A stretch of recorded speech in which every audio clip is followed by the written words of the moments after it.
સતગુરુ મહારાજની જય. સત્ય સનાતન ધર્મની જય. રેણ સમાણી ભાણમાં અને ભાણ સમાય આકાશ, આકાશ સમાય એક વચનમાં, આ વચન કોઈ વિરલાની પાસ. સર્વે સંતો મહંતો ભક્તો જ્ઞાની હંસો અને જિજ્ઞાસુ આત્માઓને વંદન સાથે જય ગુરુ મહારાજ. આજે ગુરુ કૃપાથી ગંગા સતીબાની એક ભજન વાણીને મતિ અનુસાર સમજવાનો પ્રયત્ન કરવો છે, અને એમાં જે કાંઈ ભૂલ કે ત્રુટિ રહે એ બધી મારી છે, પણ આપ મોટું મન રાખીને ક્ષમા કરજો. તો જોઈએ ભજનના શબ્દો. પહેલી કડીમાં ગંગા સતીબા શું કહે છે કે વચન વિવેકી જે નર નારી પાનબાય, તેને બ્રહ્માદિક લાગે પાય રે. જઠારત વચનની શાન જેણે જાણી પાનબાય, તેને કરવું હોય તેમ થાય રે. વચન વિવેકી જે નર નારી પાનબાય. હવે આમ તો ગુરુ પરંપરામાં વચનનું જ મહત્વ છે. ગુરુ દ્વારા દીક્ષામાં અપાયેલ વચન એ 14 લોકથી ન્યારું છે, અને વચનનો મહિમા સમજાવતા ગંગા સતી આ ભજનમાં વિસ્તૃત રીતે સમજાવે છે. સંત પરંપરામાં આ વચનનો જ મોટો મહિમા છે. એટલે ગંગા સતીબા અહીં કહે છે કે જે મનુષ્ય વચનનો વિવેક પામી જાય છે તે પછી સામાન્ય નથી રહેતો. તેને બ્રહ્માદિક લાગે પાય. તો બ્રહ્માદિક લાગે પાય એનો અર્થ એ નથી કે એને પછી બ્રહ્મા વિષ્ણુ અને મહેશ જેવા દેવતાઓ હાસે આવી અને એના પગે પડે, પણ એનો અર્થ એ છે કે જે વ્યક્તિ વચનને સાચી રીતે જાણી લે તે વ્યક્તિ બ્રહ્મ તત્વમાં સ્થિર થઈ જાય છે, અને જે બ્રહ્મને દેવતાઓ પણ પામવા ઈચ્છે છે તે અવસ્થા એને પ્રાપ્ત થાય છે, અને એ અવસ્થાને બ્રહ્મ સ્થિતિ કહે છે. જોકે વચન તો આપણે ભૌતિક વ્યવહારમાં પણ વચનની વાત આવે છે.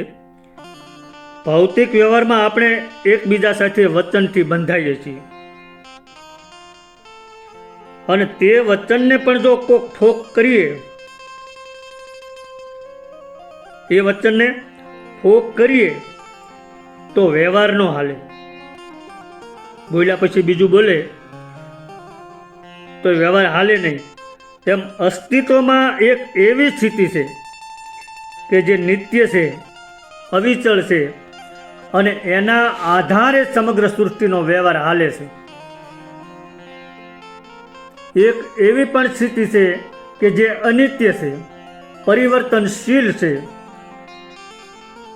તમે જુઓ કે બચપણ હતું, વયું ગયું.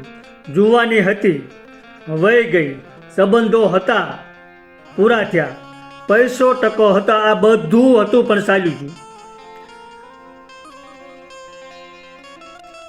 આ બધું આવવા જવા વાળું છે.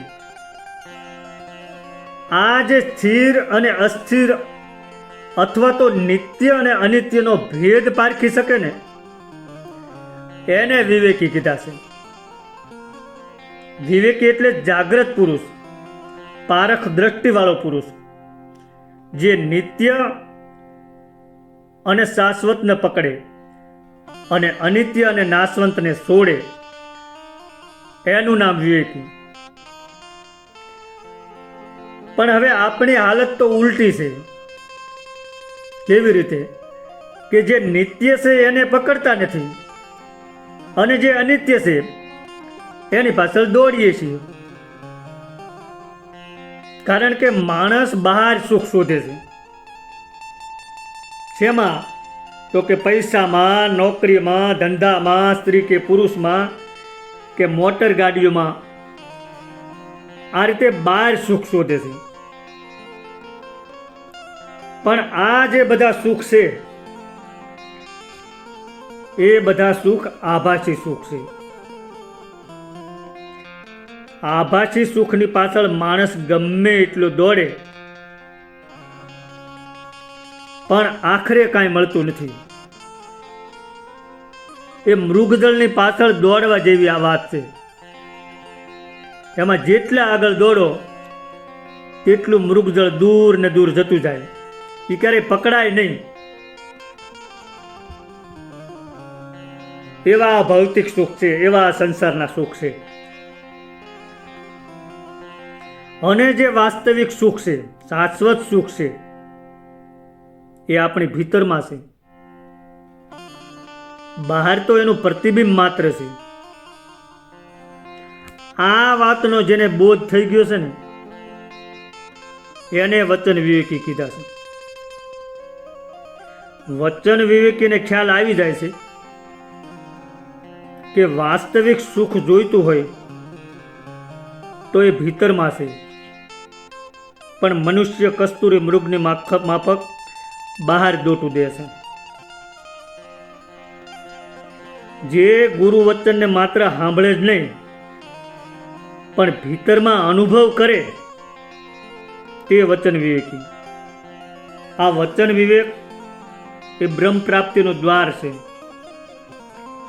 એટલે સંતો કહે છે કે વચનના માર્યા મર ગયા, વચને છોડ્યા રાજ, વચન વિચારી જે ચાલ્યા એના સુધરી ગયા કાજ. પછી કીધું કે જઠારત વચનની શાન જેણે જાણી પાનબાઈ, તેને કરવું હોય તેમ થાય રે. જઠારત એટલે યથાર્થ, જઠારત વચન એટલે સત્ય વચન. એક છે સદવચન અને એક છે મિથ્યા વચન. મિથ્યા વચન એટલે આજે બોલે અને કાલે ફરી જાય. સંસારની અંદર જે કાંઈ વ્યવહાર ચાલે છે તે આ બધો મિથ્યા વચનનો વ્યવહાર છે. જઠારત વચન એટલે સત્ય સ્વરૂપ વચન, જે અચળ છે, એ કદી બદલાય નહીં. જઠારત વચનની શાન જાણવી એટલે વચનને જીવનમાં ઉતારવું, સત્યતામાં જીવવું. અહીં જઠારત વચનની શાનની વાત કરી છે. આ શાન એ સરળ બુદ્ધિની શાન છે. આપણી બુદ્ધિ તો અસલ નથી, તે તો ભ્રામક છે, કોઈની પઢાવેલી બુદ્ધિ છે. કોઈ કહે કે આની અંદર રામ છે તો રામ દેખાય છે. કોઈ કહે કે મૂર્તિ પૂજા એ ધતિંગ છે તો એમાં એકની બુદ્ધિને હિન્દુ ધર્મનું ખંડન દેખાય છે અને તેમાં કોઈને મંડન પણ દેખાય છે. આ જે પલટા મારતી બુદ્ધિ છે ને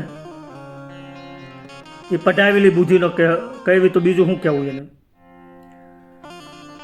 અને આવી બુદ્ધિ મારામારી કરાવે, હિંસક આંદોલન કરાવે, ઝઘડાઓ કરાવે.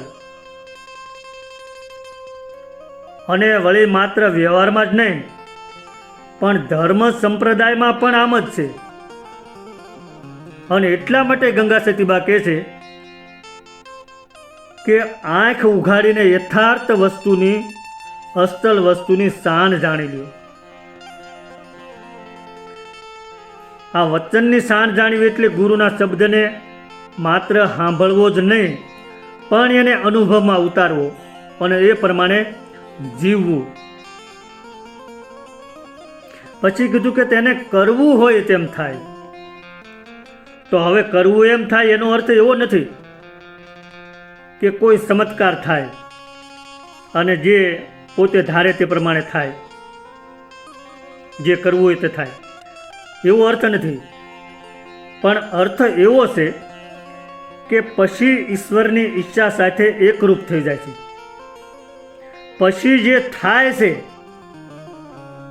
તે જ તેને સ્વીકાર્ય લાગે છે. પછી એને કાંઈ કરવા પણ રહેતું નથી. એકવાર વચનમાં વિશ્વાસ થઈ ગયો પછી કશું માંગવું કે કરવું પડતું નથી. જેમ નાનું બાળક હોય અને એને ભૂખ લાગે તો તે બોલી ન શકતો હોય, ત્યારે માને બોલાવી નથી પડતી. પણ બાળક અને માની વચ્ચે સંવેદના જ એવી હોય છે કે માને ખબર પડી જાય છે કે મારા બાળકને ભૂખ લાગી છે, એટલે માં હાજર થઈ જાય છે. પ્રકૃતિની આ એક વ્યવસ્થા છે. એમ વચનમાં પૂર્ણ વિશ્વાસ થઈ જાય ને પછી કાંઈ કરવું નથી પડતું, પણ એને મેળે બધું વ્યવસ્થિત રીતે થઈ જાય છે. અને આ ભરોસાની વાત છે. આમાં તર્ક કરો તો ન હાલે, કારણ કે આ મન બુદ્ધિ કે વાણીનો વિષય જ નથી. અને એટલે સંતો કહે છે કે વાણીમાં આવે તે વણસી જ આવે, નિર્વાણી પદ હાસું, નામ રૂપ ગુણથી ન્યારું, તે જાહેર પદને જાસું. હવે આગળ બીજી કડીમાં ગંગા સતીબા શું કહે છે કે વચનમાં સમજે તેને મહાસુખ થાય રે, એ તો ગત ગંગાજી કહેવાય રે. એકમના થઈને આરાધ કરે તો નકળંક પરસન થાય રે. હવે ભજનની આ બીજી કડી પહેલાથી પણ ઊંડો અનુભવ બતાવે છે. આ કડીમાં ગંગા સતી વચનને જીવવાની અંતિમ સ્થિતિ સમજાવે છે. વચનમાં સમજે એને મહાસુખ થાય. ગંગા સતી વચનમાં સમજવાનું કહે છે. અહીં સમજેનો અર્થ માત્ર સમજવું એટલો જ નથી, પણ વચનમાં લીન થઈ જવું, વચનને અંદરથી અનુભવવું. જે શાનમાં સમજે તેને મહાસુખ મળે. અને આ મહાસુખ એટલે આત્મસુખ, શાશ્વત શાંતિ. પણ શાન માટે પણ ભાન જોઈએ, કારણ કે આપણી બુદ્ધિ બહારની કામનાઓ વાસનાઓથી સંમોહિત થયેલી છે. પણ જ્યારે માણસ ગુરુના વચનમાં સંપૂર્ણ રીતે સ્થિર થાય છે ત્યારે મનના મારું તારું, હું ને મારું, સુખ દુઃખ, આવા બધા દ્વંદ્વ ખતમ થઈ જાય છે. ઈચ્છા અનિચ્છા ઓગળી જાય છે અને અંદર પૂર્ણ શાંતિ રહે છે. અને આ જ મહાસુખ છે. અને આ મહાસુખ બહારની કોઈ વસ્તુમાંથી મળતું નથી, આ ભીતરમાંથી જ પ્રગટે. પછી કીધું કે એ તો ગત ગંગાજી કહેવાય. તો આ હિમાલયમાંથી પ્રગટ થઈને હરિદ્વારમાં વહેતી ગંગાની વાત નથી, પાણીની વહેતી ગંગાની વાત નથી, પણ ચેતનાની અવસ્થાની વાત છે. ગંગા એ પવિત્રતા અને જ્ઞાનનું પ્રતીક છે. એટલે ગત ગંગા એટલે જેની ગતિ ગંગામય બની ગઈ. બીજી રીતે કહીએ તો જ્ઞાનાગ્નિમાં જેના બધા પાપ ધોવાઈ ગયા હોય તે. આપણે એવી કહેવત છે કે ગંગામાં ડૂબકી મારે એટલે બધા પાપ ધોવાઈ જાય. તો અહીં જ્ઞાન ગંગામાં ડૂબકી મારવાની વાત છે. જે નામરૂપ ગુણથી પર થઈ ગયા છે એવા મહાપુરુષની વાત છે. એમના મુખથી જે જ્ઞાનધારા વહે એ પછી ગત ગંગા સમાન જ કહેવાય છે. એટલે જે સાધક વચનમાં સ્થિર થયો છે તે પોતે જ ગંગા સમાન બની જાય છે, જેનું શીત પણ એવું શુદ્ધ અને નિરંતર વહે છે. પછી કીધું કે એકમના થઈને આરાધ કરે તો નકળંગ પર્સન થાય. તો એકમના એટલે એક મન, અડગ ચિત્ત, એકાગ્રતા. આ એકમના શબ્દ બહુ મહત્વનો છે. જ્યાં બે છે ત્યાં મન છે, જ્યાં એક છે ત્યાં આત્મા છે. એકમના થવું એટલે મનનો ભટકાર બંધ થવો અને ચિત્તની એકાગ્રતા થવી. અહીં ગંગા સતીબાના આગવા શબ્દો છે. નકળંક એટલે નિષ્કલંક, જેને કોઈ કલંક નથી. આપણી અંદર એક દ્રષ્ટા છે, તેણે આપણું બાળપણ જોયું, યુવાની જોઈ, અને ક્યારેક ચોરી કરી હોય તો તે પણ જોઈ. જે કાંઈ કરો તેને દ્રષ્ટા છે, તેનો દ્રષ્ટા છે. આ જે જોનાર તત્વ છે તે નિષ્કલંક છે, તેને કાંઈ સ્પર્શતું નથી. ગંગા સતીબા કહે છે કે એકમના થઈને એટલે કે એકાગ્ર ચિત્તથી આરાધના કરીએ તો આપણું નિષ્કલંક હોવાપણું છે તેનો ઉઘાડ થાય, તો એની ઓળખ થાય, અનુભૂતિ થાય. પણ આપણું મન તો પૈસાની આરાધના કરે છે, શરીરના ભોગોની આરાધના કરે છે. ચિત્ત એ બધામાં ચોટેલું રહે છે, એમાં ક્યાંથી મેળ પડે? ભજન કરો પણ મન ભટકે ત્યાં સુધી એકમના નથી થયા. પણ જો આપણું ચિત્ત ભીતરના મૌન પ્રદેશમાં એક તાર થઈ જાય તો સંગીત પ્રગટે અને તેનો આનંદ અવલૌકિક હોય છે. અંદરની નિષ્કલંક ભાવનાનો ભાવદશાનો ઉઘાડ થાય તેને આપણે કહીએ છીએ કે ઈશ્વર પ્રસન્ન થયા. અને ઈશ્વર પ્રસન્ન થાય ત્યારે આપોઆપ કૃપા વરસે. આમ અંદરથી આનંદના ફુવારા છૂટે અને ચિત્તનો તાર ભીતરના નિષ્કલંક તત્વ સાથે લાગી જાય. અને જે દર્શન કે અનુભૂતિ થાય તેને પછી આ જીભથી વર્ણવી ન શકીએ, પછી બોલી નથી શકાતું.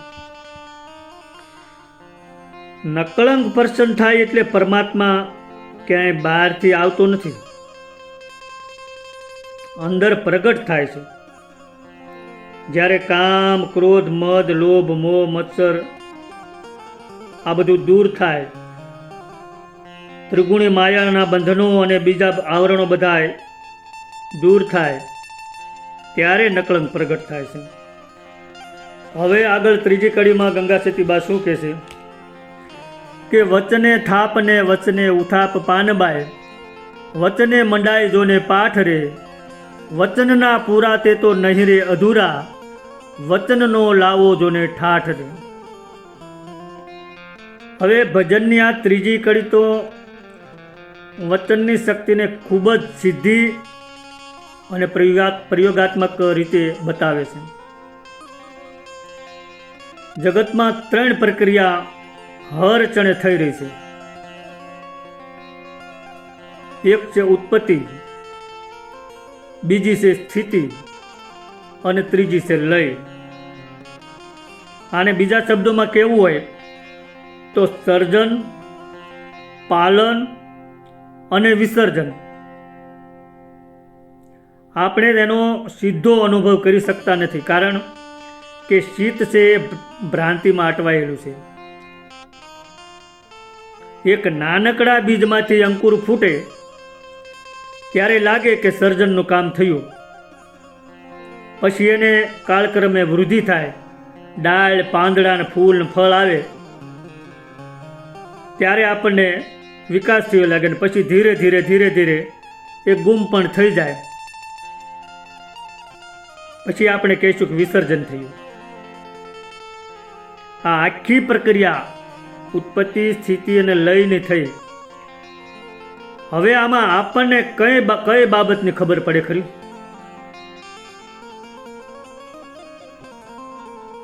થાપ એટલે ઊભું કરવું, સ્થાપિત કરવું, અગર સર્જન કરવું.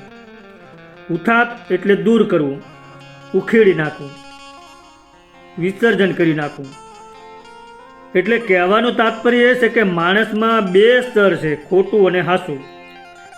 ખોટું એટલે જીવભાવ અને હાસું એટલે આત્મભાવ. વચને થાય એટલે આત્મભાવ સ્થાપિત થાય. હું શરીર નહીં પણ હું આત્મા છું, આ ભાવ સ્થિર થાય. અને વચને ઉથાપ એટલે હું શરીર છું, આ ભ્રમ તૂટી જાય, અહંકાર નાશ પામે. ટૂંકમાં ઉથાપ એટલે ભ્રમનો નાશ અને થાપ એટલે સત્યની સ્થાપના. પહેલાં ખોટું તોડો, પછી હાસું સ્થાપિત કરો. આ પ્રક્રિયા વિના ના તો ભક્તિ આવે કે ના તો આત્મભાવ આવે કે ના કોઈ આધ્યાત્મિક પ્રગતિ થાય. પછી કીધું કે વચનના પૂરા એ તો નહીં રે અધૂરા, વચનનો લાવો જોને ઠાઠ રે. એટલે કે અસ્તિત્વમાં બધું પોતાની રીતે પૂર્ણ છે, કશું અધૂરું નથી. એક નાનો પથ્થર હોય તો પથ્થર એની રીતે પૂર્ણ છે, સૂર્ય એની રીતે પૂર્ણ છે, એક નાનકડી કીડી એની રીતે પૂર્ણ છે અને મહાકાય કુંજર પણ એની રીતે પૂર્ણ છે. અધૂરું જે છે તે તો આપણા મનની અંદર છે. કુદરતમાં ક્યાંય અધૂરાપણું નથી, પણ એનો આપણને બોધ થવો જોઈએ. પણ આપણો જીવ અધર લટકતો રહેશે. અત્યારે અહીં બેઠા હોઈએ પણ મન અંદરથી ઉલાળા મારતું હોય કે અડધા કલાકમાં દુકાને પહોંચવાનું છે.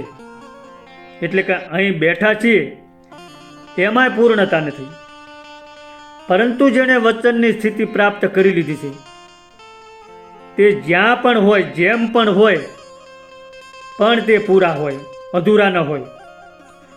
તેનું સાંભળવાનું પણ પૂરું હોય, બોલતા હોય ત્યારે પણ પૂરી સભાનતાથી બોલતા હોય, તેનામાં હર ક્ષણે પૂર્ણતા હોય છે.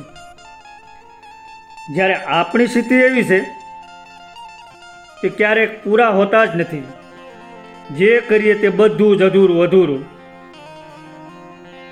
આ અધૂરાપણું મનની સંચળતાને કારણે છે. આપણી અંદરનું એક વચન પકડાતું નથી ને, એટલે બહુવચનમાં ફસાઈ જઈએ છીએ. આ એક વચન પકડાઈ જવું જોઈએ તો પછી બીજી બધી રમતોના ખેલ બંધ થઈ જાય. પછી આગળ કીધું વચનનો લાવો જોને ઠાઠ. તો માણસ સામાન્ય રીતે જન સમાજમાં સારા દેખાવા માટે ઠાઠ માઠ કરે છે. પણ અહીં ગંગા સતી પાનબાઈને કહે છે કે ઠાઠ માઠ કરવો હોય તો વચનનો અસલ ઠાઠ કરજો. આ સંસારના ઠાઠ બધા નાશવંત છે, એ શોભશે નહીં. ઠાઠના વ્યવહાર સંસારમાં કરવા, પણ અસલ ઠાઠ તો વચનનો છે. અંદરની ખરી સ્થિતિ બની ગઈ પછી બહારના ઠાઠમાં ફસાવશે નહીં. અને આપણને હાસું સુખ ન આપી શકે એવા નકલી ઠાઠ શોભે નહીં. આ વચનનો ઠાઠ શું છે? આ કોઈ ધનનો ઠાઠ નથી, પણ આ પૂર્ણ શાંતિનો ઠાઠ, નિર્ભયતાનો ઠાઠ, જ્ઞાનનો ઠાઠ છે. હવે છેલ્લી ચોથી કડીમાં ગંગા સતીબા આગળ શું કહે છે કે વસ્તુ વચનમાં છે પરિપૂર્ણ પાનબાય. વસ્તુ વચનમાં છે પરિપૂર્ણ પાનબાય, વચન છે ભક્તિનું જોને અંગ. ગંગા રે સતી એમ બોલ્યા રે, કરવો વચનવાળાનો સંગ રે. હવે આ ચોથી કડીમાં ગંગા સતીબા વચનને અંતિમ સત્ય સુધી લઈ જાય છે. હવે વાત માત્ર સમજવાની નથી, પણ વચન જ સાધન પણ છે અને વચન જ સાધ્ય એટલે કે પરમાત્મા પણ છે. જે કાંઈ છે એ બધું વચનના આધારે છે. વસ્તુ વચનમાં છે પરિપૂર્ણ પાનબાઈ. તો અહીં વસ્તુ એટલે પરમ તત્વ, પરમાત્મા, સત્ય, અને પરિપૂર્ણ એટલે સંપૂર્ણ રીતે ભરેલું. કહેવાનો અર્થ એવો છે કે પરમાત્મા ક્યાંય બહાર નથી, તે વચનમાં જ સંપૂર્ણ રીતે રહેલો છે. પછી કીધું કે વચન છે ભક્તિનું અંગ. હવે વચન વિના ભક્તિ ન થઈ શકે, વચન વિના ભક્તિ અધૂરી છે. આથી ભક્તિ શું છે? પૂજાપાઠ કરવા, ભજન ગાવા, માળા ફેરવી, આ બધું ના, એ ભક્તિ નથી. પણ વચનને સમજવું, વચનને જીવવું, આ જ હાચી ભક્તિ છે. છેલ્લે કીધું ગંગા સતી એમ બોલ્યા રે કરવો વચનવાળાનો સંગ રે. તો અહીં ગંગા સતી સાધકને કોનો સંગ કરવો એવું કહે છે? સાધકને ભલામણ કરી છે. કારણ કે આ સંસારમાં હાલતા ચાલતા ઘણા માણસો સામે આવશે, સગા સંબંધીઓ આવશે, સાધુ સંતો પણ આવશે. આ બધા સાથે વ્યવહાર તો રાખજે, પરંતુ ખરો સંગ તો માત્ર વચનવાળાનો જ કરજે. અને આ વચનવાળાનો સંગ કરવો એ બહુ મોટી વાત છે. આપણે પણ સંગ તો કરીએ છીએ, પણ સંસારીઓનો કરીએ છીએ. જ્યારે જાગૃત પુરુષો થાય તો ઘડી બે ઘડીનો જ વ્યવહાર કરીએ છીએ. અને આ પરિસ્થિતિને ઉલટાવવી પડે, કારણ કે આપણા સંગ મિથ્યા અને ભ્રમણાના સંબંધોના સંગ છે. તેથી આ સંગ ખરા સુખનું કારણ બનતું નથી. જીવનમાં કોઈ તૃપ્તિ કે તેનો આનંદ જોવા નથી મળતો. બધે બધું જ અધૂરું અધૂરું લાગે. હર ક્ષણે કશુંક કંઈક ખૂટતું હોય એમ લાગે. અને તટસ્થ રીતે અંદર ડોક્યું કરીને તો માત્ર અજંપાને જ અહેસાસ થાય છે. અને એટલે જ ગંગા સતીબા વારે વારે કહે છે કે વ્યવહાર તો એક ખેલ છે, પરંતુ શીત ભીતરના અડોલ તત્વ સાથે લાગેલું હોવું જોઈએ. એક વચનવાળા જાગૃત પુરુષ યા શીલવંત સાધુનો સંગ કરવાથી આ સ્થિતિ આવે છે. સંસારના ભવસાગરને પાર કરવાની આ ગુરુ સાવી છે. માટે ગંગા સતી અંતમાં ઉપદેશ આપે છે કે જો તમારે વચન સમજવું હોય તો એવા માણસનો સંગ કરજો જે વચનમાં જીવે છે. આખા ભજનનો સાર એવો છે કે વચનને સમજો, વચનને જીવો અને વચનવાળાનો સંગ કરો, તો જ પરમાત્મા પ્રગટ થાય અને તો જ આત્મા પરમાત્માની એકતા થાય. સદગુરુ ભગવાનની જય.